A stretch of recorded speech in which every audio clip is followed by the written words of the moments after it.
Hola, compañeros. It's your old pal, King Waspinator, and welcome back to Total Party Skills. Be sure to hit like and subscribe. I wanted to talk a bit more about some thoughts on the new Dragonlance book that's coming out now that they've actually, listed it on Amazon, and you can actually see some tidbits about what it has to say for itself. And a few things kind of stick out to me that are kind of odd. Now, considering that, they're having the new Dragonlance novel just came out by Margaret Weiss and Tracy Hickman. It's kind of odd that the new adventure module for Dragonlance that they're having coming out in December, oddly, isn't set in whatever the current timeline events depicted in the novel are. Instead, it says it's going to focus on the classic War of the Lance, and where we're going to have Draconians and Lord Soth and all that kind of stuff. Now, as a disclaimer, I've never really liked Dragonlance. I, obviously, like a lot of people, I didn't care for the Kinder. I found the novels way too syrupy and just based off this unearned nostalgia.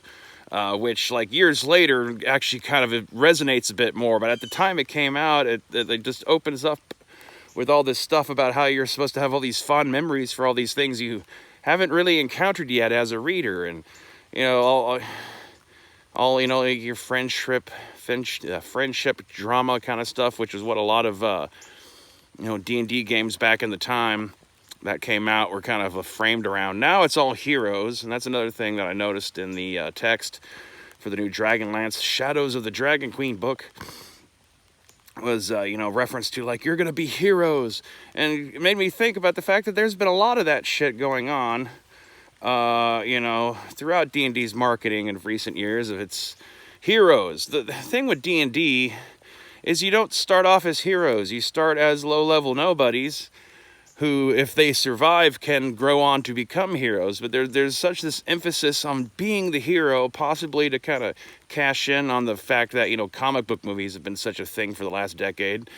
I don't know, it kind of changes the tone. It might explain why 5th edition, the things that I kind of don't like about it is how kind of cartoonish it is in terms of the power levels and things, and that goes with that, because, you want characters to jump right into being the heroes. And from the sound of it, one D&D is just probably going to put that whole philosophy on an accelerant.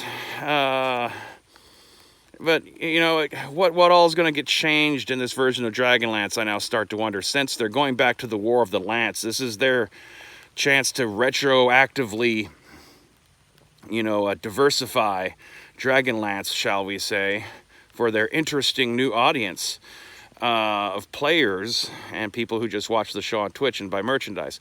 Are they going to continue with the thing where Takesis is now just going to be Tiamat? The fact that Shadow of the Dragon Queen is in the title for this book. The Dragon Queen, we already had a Horde of the Dragon Queen, which was the first part of a big Tiamat 2-part adventure series.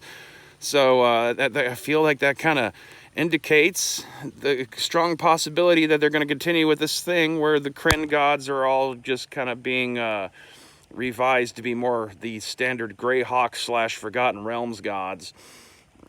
And Takesis is going to be Tiamat. I mean, they are basically identical characters as, dragon god villains and all that kind of stuff, but still, it's going to cause a bit of an uproar from the old purists, the boomers and grognards of old, who in many ways, like when I was a young kid getting into role-playing games in the early 90s, I was the generation that annoyed them. One of the great ironies of my channel, in some ways, and possibly part of why, some of my videos are a little stilted, is in many ways I'm not necessarily articulating my own beliefs in some of these videos, especially when talking about things that are currently controversial in role-playing games.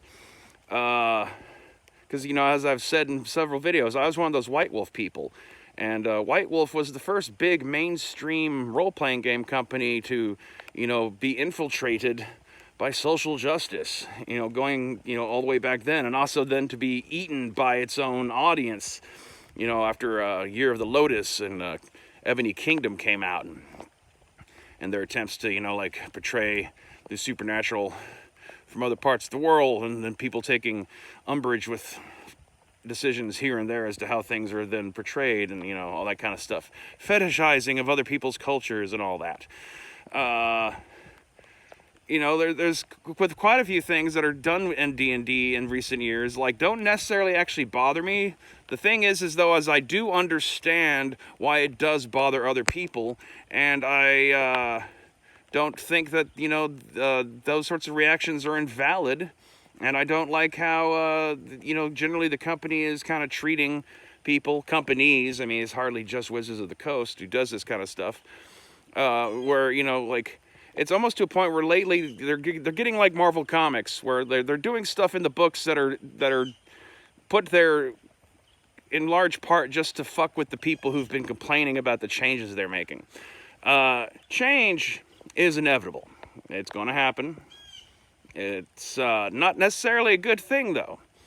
You know, isn't one of the whole core issues with all the climate change hysteria that's kind of starting to go on, isn't that all based on the idea that we've had too much change and that we've changed too many things and we need to go back to a more traditional, you know, way of doing things so that we become carbon neutral?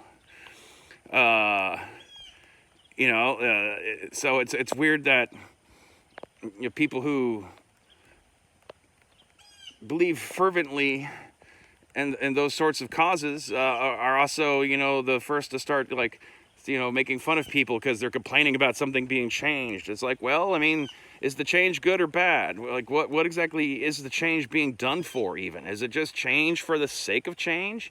Because that's not good change. Sometimes you get things the way you want them, and then you hold them there because it works. Kind of a thing.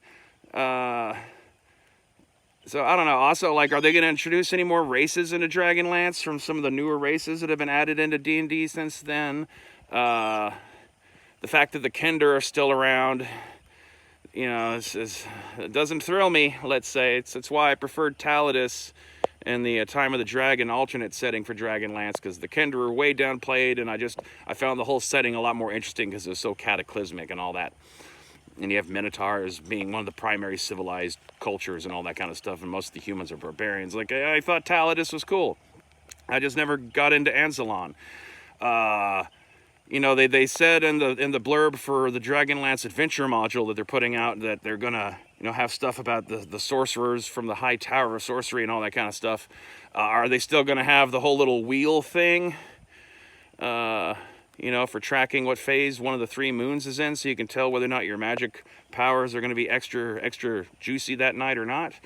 Or are they just going to flatten it out to just be like standard wizardry, and maybe they just give them like it's like a subclass thing where they get like a few special powers that might be moon based, but, you know, it doesn't affect their spell casting otherwise. We'll see. You know, these are just guesses on my part, raw and total speculation, just based on their own track record. I don't know. I feel like they're going to do stuff that's going to piss people off, and it's sad because, you know, this since 5th edition is closing up shop as they move on to 1D&D, Dragonlance could have been like their final little, like, thank you letter to the half of the audience that they've been letting down with all their, you know, like, changing of settings and stuff to add more options and stuff that weren't necessary to the balance of things.